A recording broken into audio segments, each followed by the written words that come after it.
What if everything you have ever known is a lie? Not just a mistake, not just misinformation, but a carefully wrapped illusion that you were made to believe as truth. The beginning of the universe, the history of mankind, the victories, the wars, the gods, the morals, the achievements, even the definition of love, even you. Have you ever paused and asked, how do I know what I know? Who told me that this is the truth? And more importantly, why did I believe it?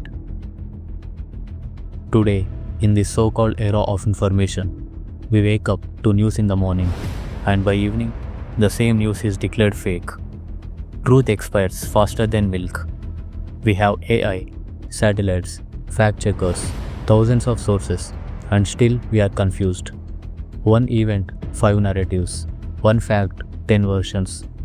If we can't trust what we hear now, how can we trust what was written 1,000 years ago? Let's talk about history. Books written centuries ago by people we never knew, in times we never lived.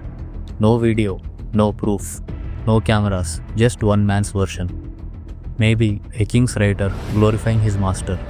Maybe a religious scholar inventing legends to suit their tribe. Yet we read it, teach it, worship it, we quote it in debates, we fight wars over it. But did we ever stop and ask, who wrote this? Why did they write it? And what if they were wrong? Now zoom out. Let's go to the beginning of everything. The Big Bang. A giant explosion from nothing giving birth to the universe. It sounds scientific, yes, but has anyone seen it? Filmed it? Repeated it in a lab? No, we believe it because it's written in textbooks. It's a theory, not truth. Not a witnessed event, just an assumption dressed in authority. They tell you 13.8 billion years ago this happened, then Earth formed, then life appeared. But how do we know? We weren't there, and neither were they. Still we believe it because it sounds clever, because someone in white coat said that. But isn't that the same reason people believe in religious books? Because someone in a saffron robe or a black gown said it. Truth today is not about proof, it's about who speaks louder. Science, religion, media, everyone claims truth, but rarely invites you to question. Now, religion. From the moment you are born, you are told what to wear, what to eat, when to pray, who to marry, and whom to hate. Not based on logic, but because this is our culture. But what is culture? A tradition passed down unquestioned.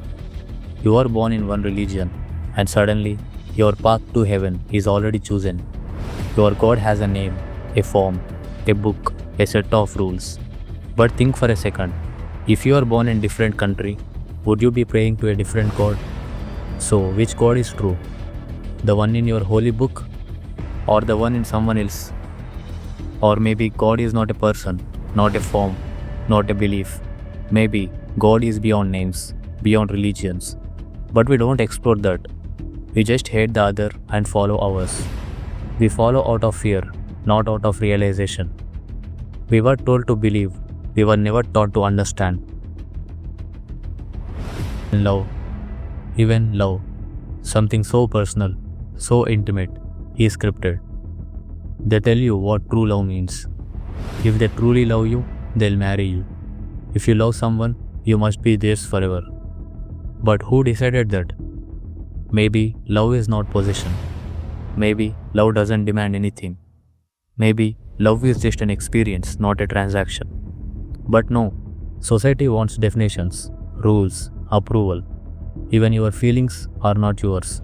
They are trained, conditioned, shaped by movies, stories, customs.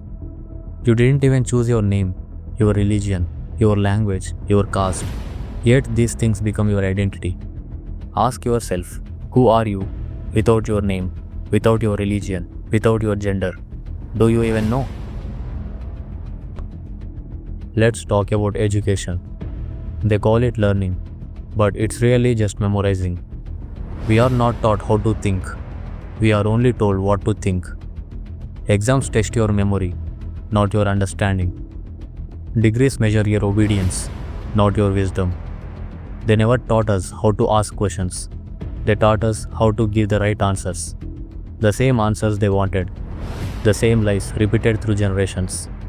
We were told this is success: get marks, get job, get married, get children, then die.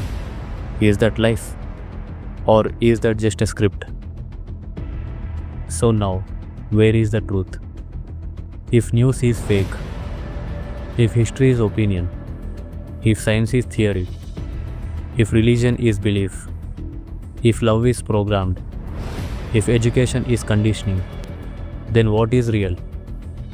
Maybe truth is not something to be told, but something to be explored. Not in books, but within. You may not find the truth about the past. You may never know how the universe began. You may not solve the question of who wrote history, but you can find the truth about life, about yourself, about your mind, your thoughts, your being. Not through belief, but through observation, questioning, awareness. Truth begins the moment belief ends. You don't need to believe what I say.